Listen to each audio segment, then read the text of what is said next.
Robert Ironside, our guest, he's put a guide together called The One Financial Habit That Could Change Your Life, along with the chartered accountant. So Edwin O. Young did the accounting end of it, and you did the other end of it. Is that how it worked? Well, I have to give Edwin a great deal of credit here.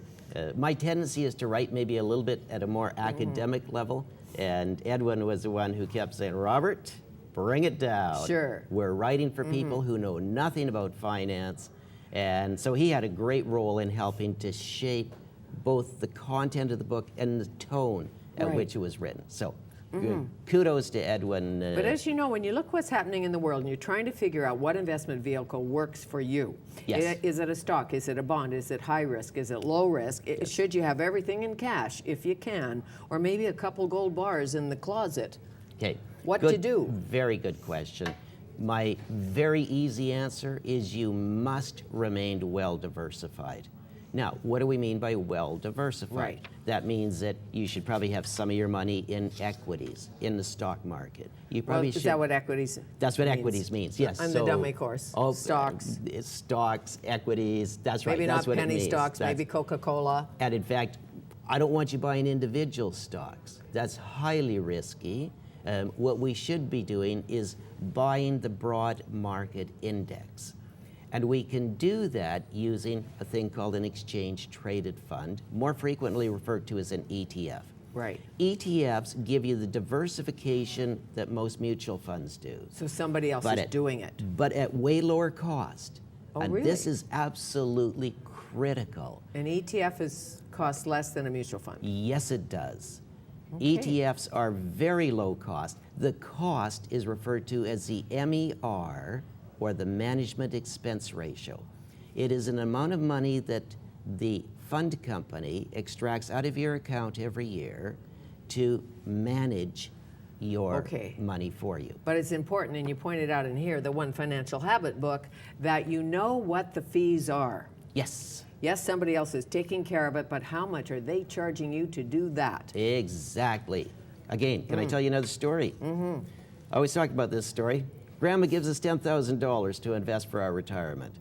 We're fairly young. We say, great, we got 40 years. So what are we going to do with that money? Well, we know the long-term return in the stock market's roughly 10%. Right.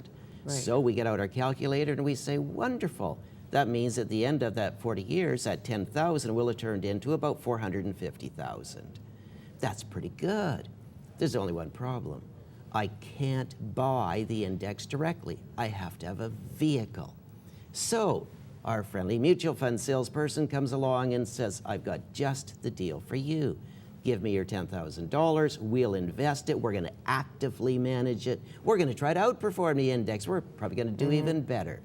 So, but they're going to charge me a fee. That fee is 2.5% now of my net asset value at the end of every year. So let's assume that they earn the same return on the market, and then we subtract that 2.5% fee. It's not much. You know, now we're earning 7.5%, not the 10 we thought. You say, hey, who cares? That's just a little bit of money. You know what happens 40 years later? You don't have the 450 you thought you were going to have. You have 180,000. 60% of what you thought you were going to end up with at retirement has been confiscated in the form of fees paid to the fund company. Oh, I hate that number. Small differences in return, when compounded over long periods of time, make a dramatic effect on how much money we end up with at retirement. Okay, so if you had an RRSP, self-directed, but you didn't self-direct it, your broker does. Yes. Then you, again, have to look at the fees and the rate of return and do the math. Absolutely. That's a lot of math. The longer the holding period you've got, then the more critical become the fees that you pay. You only need a very small difference in return when you compound that over long periods of time. And it will make dramatic differences in how much money you end up with. Okay, so when you pick a financial advisor, yes, and there's so many options, as you know. There's independent, there's an advisor who sells a product, and you have to always be aware of that, I know. Yes. Like, what's their product? Why are they putting you in that product? Right. Hello, because they're selling it. Exactly. So you always want to make sure that you pick an advisor who has your best interests at heart, where they're not swayed by their own personal conflict of interest. We know we all are. We're all going to do what's in our best interest. So, as a financial advisor, I've got a choice. I could put you into a mutual fund where I, as your advisor, get a 1% per year trailer fee, or I could put you into an ETF where I get nothing every year. Well, what's human nature going to do? Well, sure. I'll put you into the one where I make the most money. Exactly. Of course I would, or a deferred service charge or whatever they're called. And, or somebody says, I'm your friend, I won't charge you. And you think, I hope that's true. That's right. Are they allowed to do that? Say you're in it with an insurance person or somebody and they say, you're my pal. I'll just do the transactions. I don't have to charge you. Or is that legal? You know what? That is kind of outside of my area. Okay. I wouldn't even want to answer that. I'm not positive All right, for so the that's answer. one of those questions to be answered. That's right. Fine. The little things in life, the lattes and the espressos and too many magazines and too many trips to Vegas add up. Don't they? Mm-hmm. And this is something that I think we all fall prey to, that we get to the end of the month and we have no idea where our money's gone to. Or we're not even at the end of the month and suddenly the money's all gone. Sure. And this is where I am so of the belief that you have to be so conscious as to where is your money going. Right. And do you have a litmus test? Say you want to buy a car or lease a car. Yes.